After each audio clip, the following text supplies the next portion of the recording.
Welcome to Sales Velocity TV, where we pull back the curtain on how the top businesses in the world sell more with less resistance.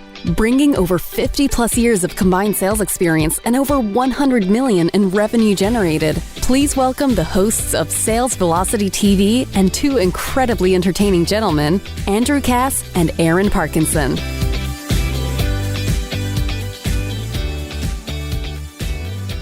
What is happening, everybody? Aaron, how are you, my friend? We're talking about the big Q today. The big Q.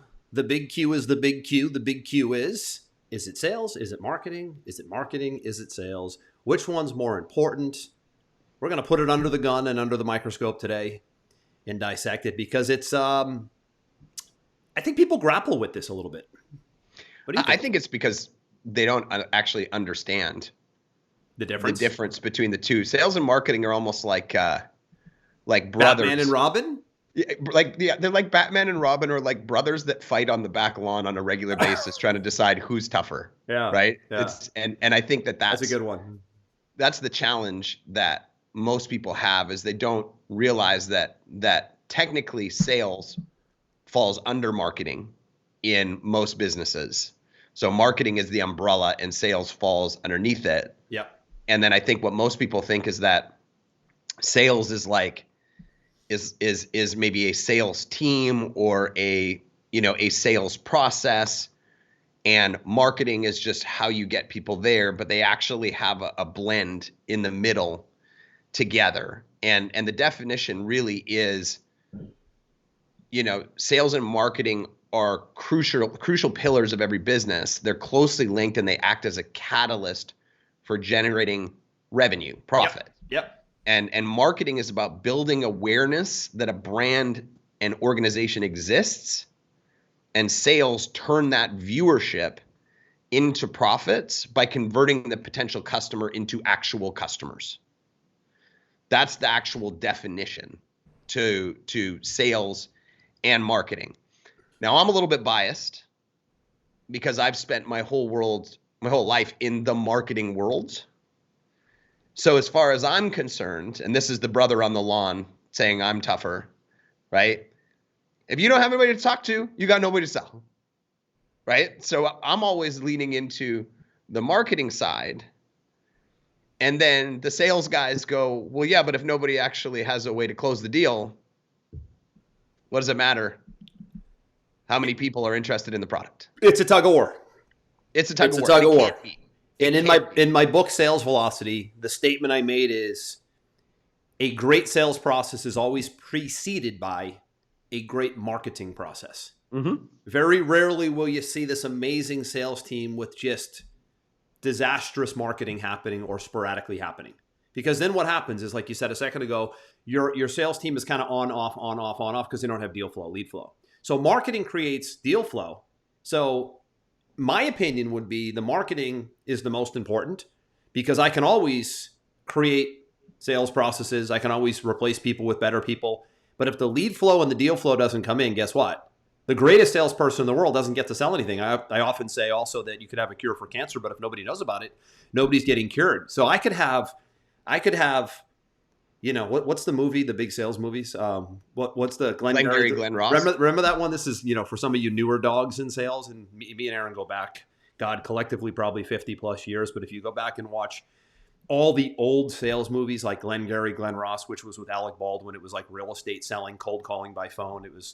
It's really hilarious. And by the way, old school. You could go back to Boiler Room, which you yes. could go back to The Wolf of Wall Street. Right? Yep. These are reflections of what selling looked like way, way, way back in like 70s, 80s, little bit of the 90s, pre-internet, when it was really just phone and direct mail. If you really want to learn some, tactics, if you will, that really some work today, some don't, go back and watch some of the older movies. They're actually hilarious. But a lot of that never really worked. A lot of it was sensationalized and Hollywoodized and whatnot. And I was in that space for a long time. The system I trained under as a stockbroker in New York was the Jordan Belfort system. By the way, the legal side of it, not the illegal side of it. I was fortunate that I got into the business long after all those guys got put away for stock fraud and all they did. So they didn't get put away for the way they were selling. They got put away for what they were selling. right? Back in the day. That was a big difference. I would make the sales approach and the tactics and the techniques were really good scripting and positioning and excitement and enthusiasm. Like all those elements existed, which I trained under, and the straight line pitch and being able to keep yourself organized and not veer off. A distraction for salespeople is a big thing. But when you're pitching stocks for companies that don't exist and you're taking money that's going into a black hole, obviously you're going to have a problem. Yeah, and I think that if you go back and you look at your career on Wall Street, or you look at the mortgage industry, which you were in for a while, and you look at some of these old school movies, the takeaway from that is that was basically 100% sales focused. Yes. Because their marketing was poor. Their marketing was pick up the phone and make 100 calls a day and sell some stuff. And Aaron, we couldn't go home. I was 20 at the time, 21 in on Long Island where I worked. I worked for a firm outside of Wall Street, not on Wall Street, but it was a Wall Street based firm. You had to prove that you made 250 dials per day outbound. It was all, you could see it on the system, right? It was all tracked. You couldn't go home until you made 250 outbound dials a day to business owners to basically see if they had an interest in the upcoming stock pick or the upcoming recommendation or the upcoming financial plan, right? That was the business. The business was cold calling.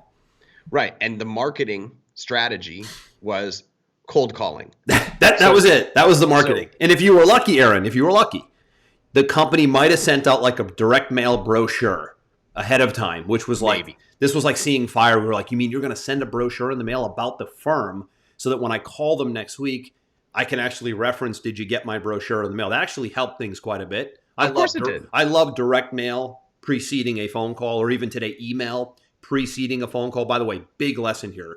If you can engineer direct mail or email to go out and start to position you or your service prior to a call being made, that phone call suddenly goes from a cold call to a slightly warm call. And that changes the game entirely, because if you can call someone and say, hey, I wanted to, speak to Aaron quickly here. We sent him a priority mail package about a week ago, and I wanted to make sure he got it, see if he didn't have any questions, right? It's like, oh, he sent me something. This isn't a cold call versus, hey, can I speak to the owner because I want to, right? It's a big, big difference in the setup. And we had a little bit of that towards the end. Yeah, I actually was watching something the other day where this guy was trying to get to high-powered executives, and what he was doing is he was sending and one of those necessary sign upon receipt type FedEx envelopes. Signature required, baby. Signature required. He was sending them to executives, like that. And inside the envelope was a brochure and a burner phone. And as soon as he got the notification that it had been signed for, he was calling the burner phone, and he was like, this is how much I want to get your attention. And the guy was like, damn. Like, all of that stuff works because it's shock and awe. There's a great book out, in addition to my book, by the way, Sales Velocity. There's a great book out called The Ultimate Sales Machine, written by Chet Holmes, who before he died of cancer partnered with Tony Robbins, and they built a massive sales organization, sales training organization. Yeah. And they had the concept of the Dream 100. And the concept of the Dream 100 was, okay, you're in, technology consulting, right? You're a sales professional. And there's 100 ideal clients that you want, let's say, in your area, in the United States, whatever. And you're going to take those 100, source those 100. They're busy. In a perfect world, you could do business with all of those 100, right? Or even 10 of them, but they're in your bucket. You would create a multi-step program to reach out to them. FedEx, email, phone call, FedEx again, gift. Guys have sent trash baskets full of, I know a guy who sent a full-size trash can with a letter in it because there's no possible way that when the trash can got delivered to the front that the lady was going to leave it on her desk. She had to bring it to the owner, right? I've seen these are true examples, by the way. These are shock and awe pre-sale, by the way, pre-sale point of the day, pre-sale approaches to get attention in a world where it's tough to get even a second of attention. Right? So these are the things that in the Dream 100, they talked about making that list and crafting like a 7 to 10 point touch before you'll maybe even get that person on the phone, which required, now today it's even better because you have email, regular mail, phone. You can take that, what I call the trifecta approach, really should be using all three. Yeah. Pretty interesting. The ultimate sales machine, by the way. is you have to operate at the highest efficiency, and maybe also most importantly, don't burn your sales team out, because I have to imagine, Andrew, in that old school sales, call floor world, guys got burnt out super, super quick. Big turnover. Huge turnover, right? And in order to not burn out your sales team, if you have a sales team, because we're not just talking about sales teams today with regards to sales organizations, but in order to not burn them out, the idea is to chip away. It's first to create awareness that your business, your product, your service exists, and then chip away at the resistance of the buyer in an eloquent manner, so that when they actually get to your sales process, they are aware that you exist. Right. They are aware of what you do, the problem that you solve. They've potentially been nurtured a little bit pre-sold case studies, testimonials, so on and so forth. And you'll see the conversion rate of your sales team or your sales process go up exponentially with every layer that you provide with these things before they get to the point of transaction. So, if we look at, let's just look at an example. Let's look at Pipeline Pro, right? Because the Pipeline Pro sponsors this show. We hit people with an explainer video in social media. We target them with them. It's a 5-minute explainer video talking about what we do.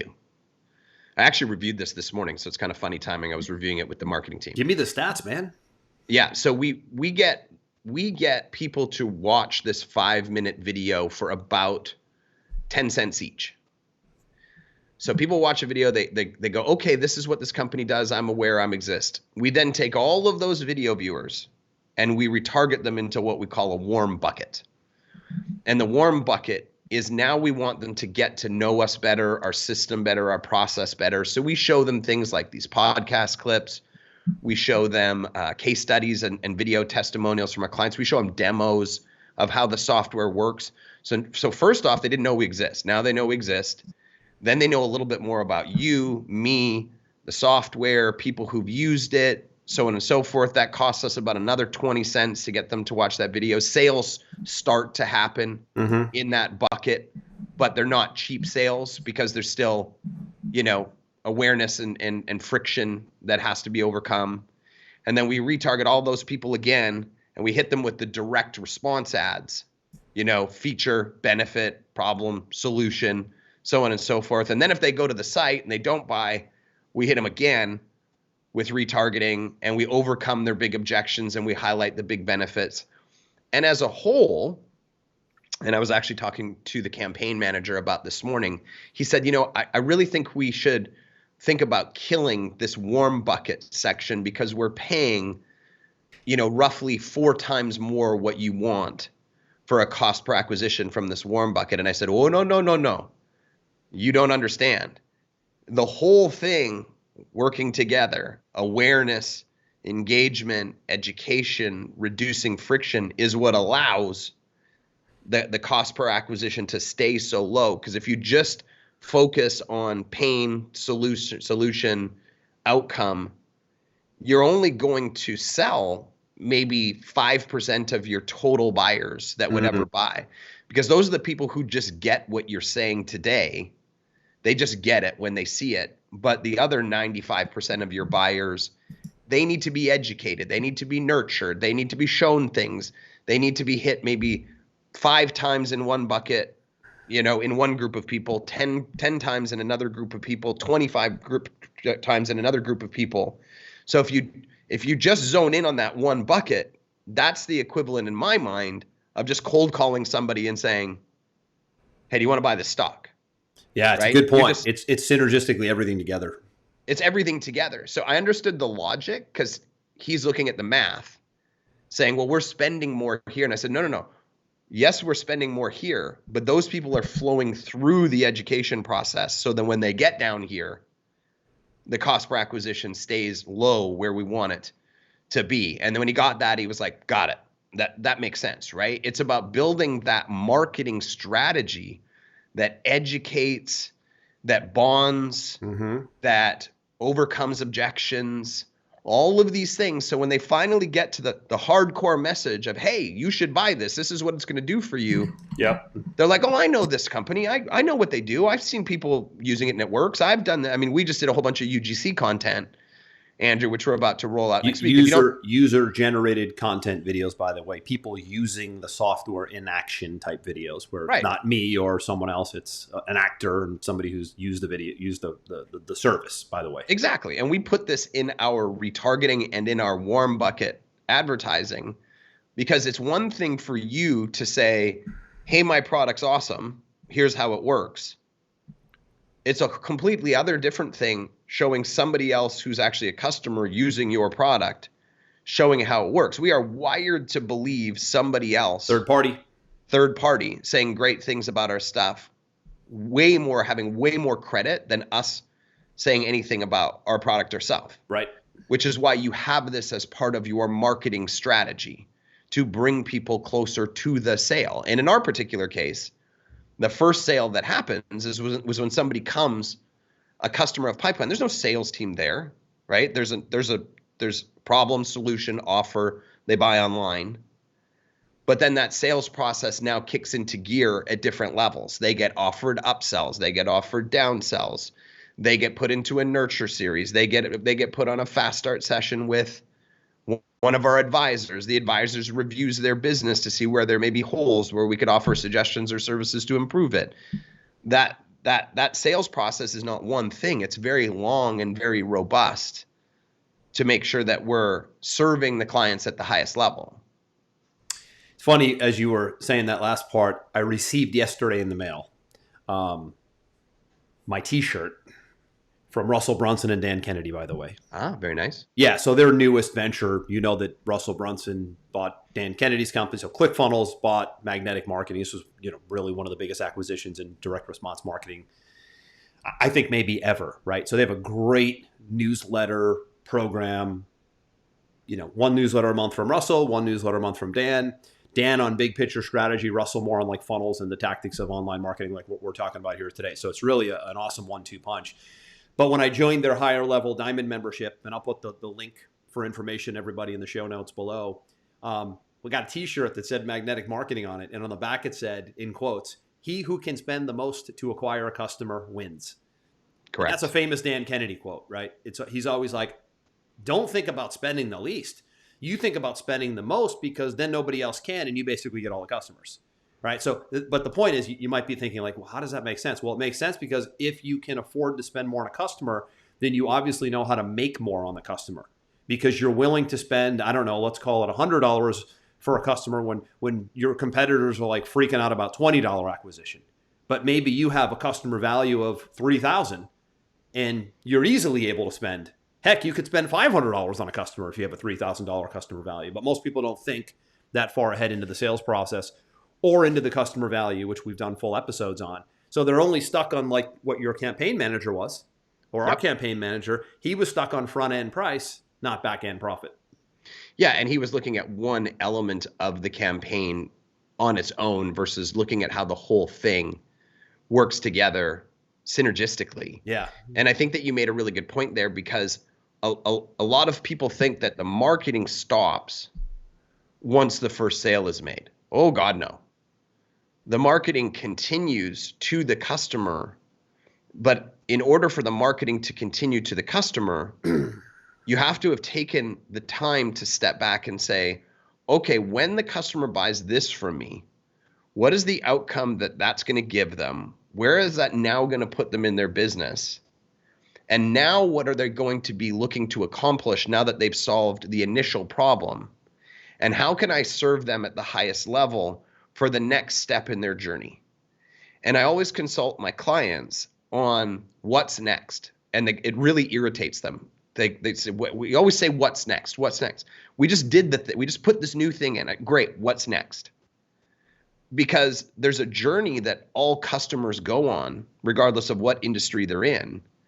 And whatever product or service you give them has now solved a problem, but now they're moving to a new level in their journey, that there's a new problem or a new goal or a new outcome that they want to achieve.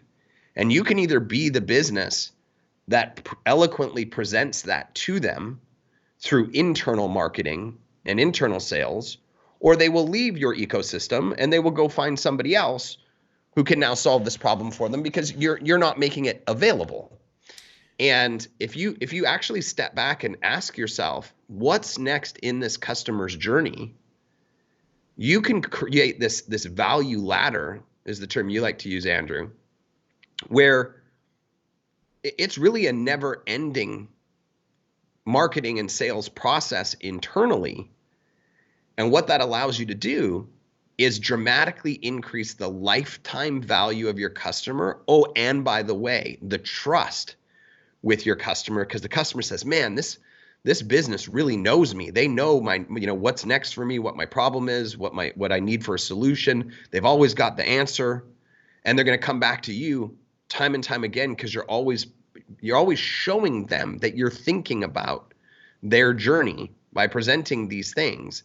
And that's where I talk about moving from transactional to tribal, right? Transactional is just, you have a problem, here's the solution, buy my stuff. When you actually think about their journey and how to serve them at the highest level, then it becomes tribal, and you create fans, you create raving fans that are going to share your product or service with everybody they know. And going back to the original point about spending everybody, if you've got a lifetime value of $500, well, by the time you figure out your costs, your overhead, your COGS, your media, your this, your that, and let's say you've got a 15% profit margin, It's gonna be tough.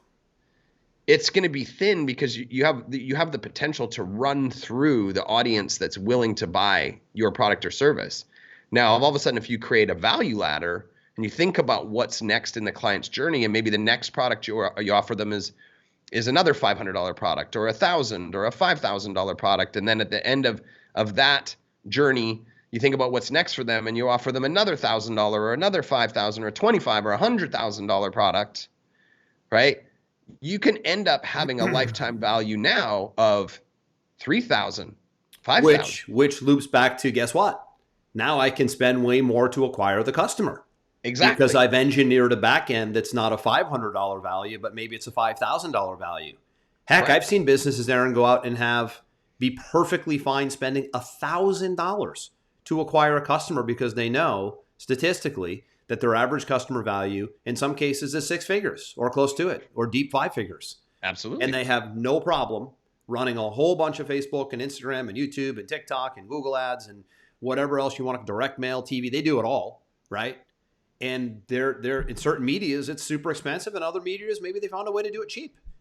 But that is the key the key to the marketing right there, is finding that cost per acquisition. And I know that you and I, when we speak to the media team every week, the first thing we ask on that call is, where do we stand with cost per acquisition of the new customer? What is that number? That's the first benchmark we're looking at, right? Yep. And then the second thing I look at is, what is our current LTV, lifetime value, in our ecosystem, to make sure that that's a justifiable cost per acquisition, and can we increase the lifetime value somehow? And what you're talking about is super important, because if you're in a competitive marketplace and your competitor can't justify spending more than $50 to acquire a customer, but you can justify spending $500. But the funny thing you said about the justifying thing is, if you ask most business owners what they're basing the justification on, they just go, I just don't want to spend more than $50. And you say, why? And they go, I just don't want to spend more than $50. And you say, well, like, where do you get the $50 number from? And they go, I don't know, I just don't want to spend more than $50. And it's like, what, you got to have stats and data. Like, where is the feedback loop here? You can't just make these, and sometimes we do it unconsciously, by the way. It's really important to catch yourself, is you can't just unconsciously make these decisions without data. That's the whole key to why we start the conversation with, what is our cost per acquisition? What if we see it slip up 30% and we weren't keeping an eye on it? All of a sudden you go, why aren't we making as much money? Right? So this slips into a lot of different areas.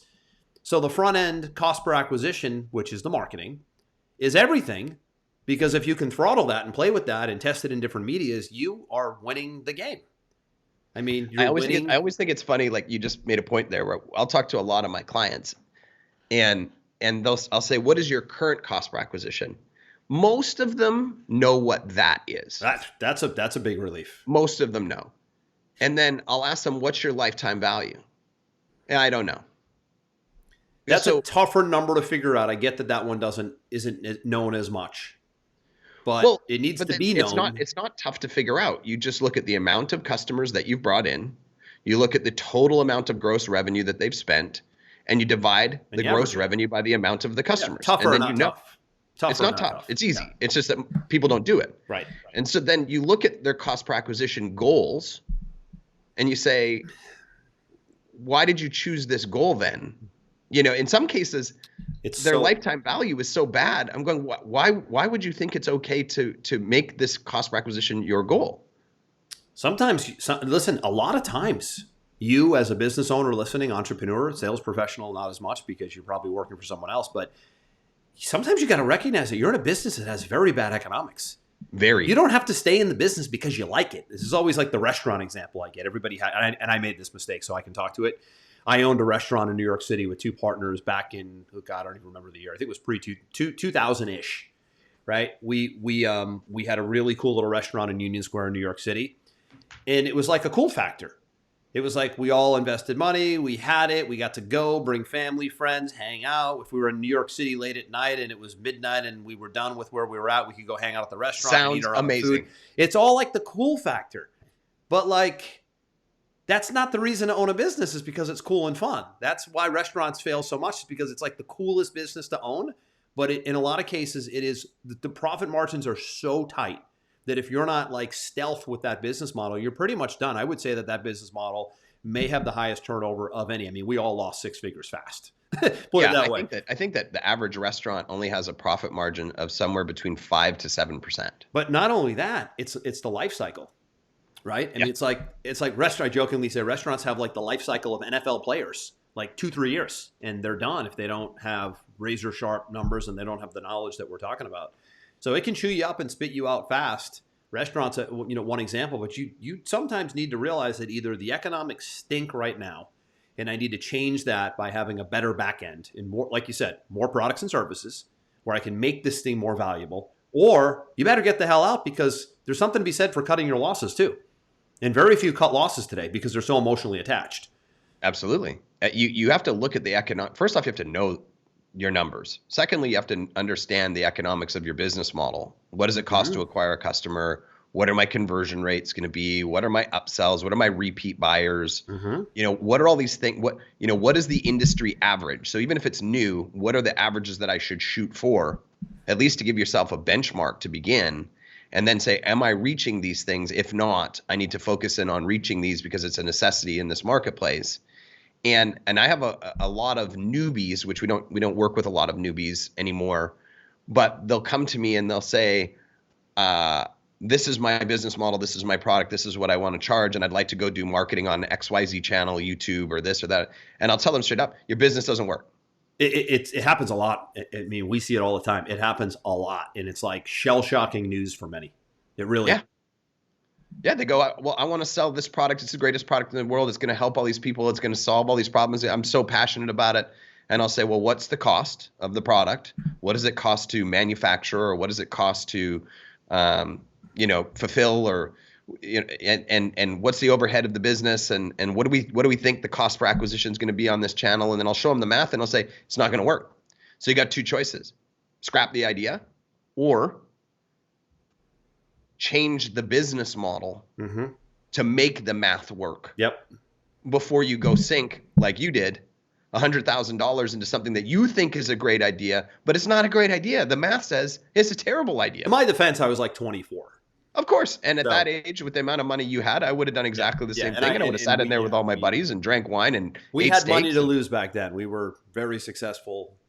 We were benefiting from the NASDAQ going up 1,000 points every week, right? So we were in the investment banking business when the NASDAQ went from like 2,000 to 5,000. We just nailed that 2-year window, and we made a lot of money. Obviously, we made a lot of money for our clients too. But sometimes more money creates more stupidity.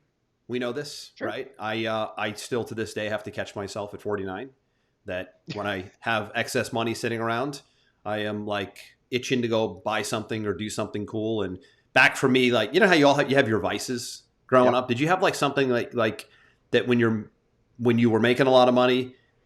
Where was it being spent? For me, it was a boat, right? You know, because you've been on my boats haven't had a boat since 2000. When did I sell my boat? 2000. My son was born 2010, maybe 2013-ish, right? Once you have kids, it's tough to have a boat when they're babies, right? So, but I had a boat for about 16, 17 years. New York, Long Island, I had 2. Then I had 2 more in Miami where I lived. And it was like, if I could have all that money back, I wouldn't even be working anymore. That thing, it was so much fun. It was a lot of work. I mean, you have maintenance, you have cost, you have docking, you have there's so much. It's almost like owning a mini house, right? Well, and we're talking about like a 30-foot boat, like a cruiser here. We're not talking about a yacht. So it's like you knew me in the mid 2000s, and you know what my vice was, because I liked traveling and partying. And it was nothing to me to show up on a Friday night in New York City and say, "Oh, what's table service tonight? Oh, $5,000 to get in the door? No problem. Here's my credit card." Oh, we did that too. We did that together a lot, actually. You and I. We did that together a lot, and we took over cities. I mean, let's be real. We did, and I mean, I look back and say we rented Cowboy Stadium for our own private Super Bowl party. Yes, I mean, we did do that. I mean, we call these the Puff Daddy years in my house. Yes, right. That was my Puff Daddy. But listen, I look back at it and I go, I'm glad I got a lot of that out of my system, because now I have friends in their 50s that like did nothing because they made money so late, and they're like itching now. I'm like, I like have no interest in anything you're telling me because I did all this in my 30s. What are we talking about? 100%. We got that all out of our system. I was talking to somebody the other day, and they brought something up about Hugh Hefner, and I said, well, the first time I was at the Playboy Mansion, and they said, who starts the conversation with the first time I was at the Playboy Mansion? I said, listen, man, I did all that. I've done everything. The fact that you opened the sentence up with the first time is classic. Did you do it on purpose or by accident? I did it by accident the first time. You did it on purpose just to be a completely arretant, right? Like, tell me you did it on total dick move. By the way, me and Aaron, at both occasions, were at the Playboy Mansion together. And by the way, it's not what you think. It's not the Hollywood. It's never what you think, right? It's sort of what it's very museum-ish. It's kind of what you think, actually. But it's more, it's a controlled environment that isn't like some big orgy like they make it out to be on TV. It's really a historical place. I mean, when we went, it was the tour. It was there were elements that were almost like a museum. Do you remember certain things? Yeah, but I also remember it being a hell of a party. But there were some elements of the mansion as well, and the pool and all that, and we did have a good time. Those were all like pre-kids days for us. You might have been the only one who had like maybe a baby at home, and you were starting to wind down at that point. The kids do wonders for winding that side of life down, don't they? Do. My son, like when my son was born in 2010, I was like. It was like kind of my wild years. It was like the antidote I needed to just completely calm down, and like enough with the partying and the big Miami and New York and Vegas scenes. It was like, boop, I'm done. Just like that. When my son was born, just like that. I know it's the same way, right? I remember that shift for you, and I was shocked. I was shocked. I said, it's kind of like seeing Brady retire, wasn't it? I said, this guy is not cut out. I didn't come back though. A month later. I remember saying this guy is a good guy, but he is not cut out to be a parent. He is way too wild on the weekend scene. People and then you had your kid. People don't. You had your kid, and you were like, "I'm out." People don't believe that side of me. They think that was because I try to maintain a good clean image, and I'm not faking it. That's something that's a value to me is dressing well and speaking well and taking good care of the family and putting all that first. But there was a window of time, like all of us, 8, 9, 10-year window where it was like, wow. Did it all. Yeah, did it all. But anyways, we digress. How'd we get on that topic? Who cares? It's our show, and people are probably like, man, these guys are way more interesting than I thought. You don't know. Well, listen, at the introduction, they did say I think they did say something like we're two incredibly entertaining fellas or men. So, and I didn't say it; she said it. So yeah, she said it, and we could sit here for the next 5 hours and talk through all of those years, and people's minds would be blown. But I don't. Well, listen. Here's the thing, though. To loop it back to the show, the reason we were able to do all those big fun things in travel and the boats and all that was because we really understood what we're talking about here today, which was, do you have a sales and marketing focused business? Is sales and marketing at the heart and soul of the business? If it is, you start to create great leverage and you start to create great money. If everything is about the product and the operations and the branding and like sales and marketing is an, oh, by the way, like it is for many businesses, by the way, yeah. You're constantly you're in that constant struggle of like too much month at the end of the money right? And again, I can look at that business with 99.9% accuracy and go, you just don't have enough emphasis on lead generation and selling. Yep. It's very formulaic to look at this in business. And, hopefully this show is a way to bring you sometimes back to that foundational point I just made, because we can all easily get away from it, right? It's not the most fun, and sometimes it's the most awkward and the toughest. So human nature says I would want to do less of that, right? Because marketing and selling is uncomfortable. Getting out there, doing videos, branding, running ads, working with teams. I just had an interview this morning with a salesperson, had an interview last week with a salesperson, manage a sales team twice a week. You do as well. Like that stuff, to me, I like it, but it's the hardest part of the business because you're managing some big personalities. And in some cases, you're managing big egos. And in some cases, you're creating an entire sales process for people who are relying on you for that to be the sales process that feeds their kids. There's huge responsibility, responsibility. In our case, we happen to be so good at what we do that we're able to drive unlimited leads and sales to our sales team where they don't have to prospect. So our sales guys, and we were talking about this morning with this new person, Aaron, we were interviewing. They were like the person we were interviewing together, me and Nathan, by the way. She's like, so wait a minute, I wouldn't have to cold call or go on LinkedIn and prospect or this is unheard of, Aaron. Like you and I drive a boatload of sales and leads into our company so that when a salesperson is in the role, they're speaking to customers, not leads who are going, who are you? What did I sign up for online? What are you? Where are you from? Like that is like the most annoying thing in sales is when you get a prospect on the phone. By the way, this is a result of shitty marketing. Or non-existent or non-marketing because you're cold calling and they have absolutely no idea who you are. So this girl happened to be in insurance sales, and that industry is notorious for buying leads, which by the way gets sold to like 6 different people because somebody went online and like qualified to get a free iPad, and if you qualify to get a free iPad, you have to agree to get like a term insurance quote. It's like the worst lead you can ever imagine. A lot of times they don't know what's going on because they fail to look at what is the lead generation process that I'm buying. They don't even look at that, which is crazy, right? It's actually called co-reg marketing. Yeah, there's that too. It can be part of your campaigns, but it's a very low quality lead that requires a lot of volume. But we were talking about like the first 10 minutes of her call, she's explaining who the heck she is, what they signed up for, why we're here. It's like I jokingly say you're starting from less than zero. Your goal as a salesperson is to be starting from zero minimum, but hopefully you're starting from like a little above zero because your marketing is so good.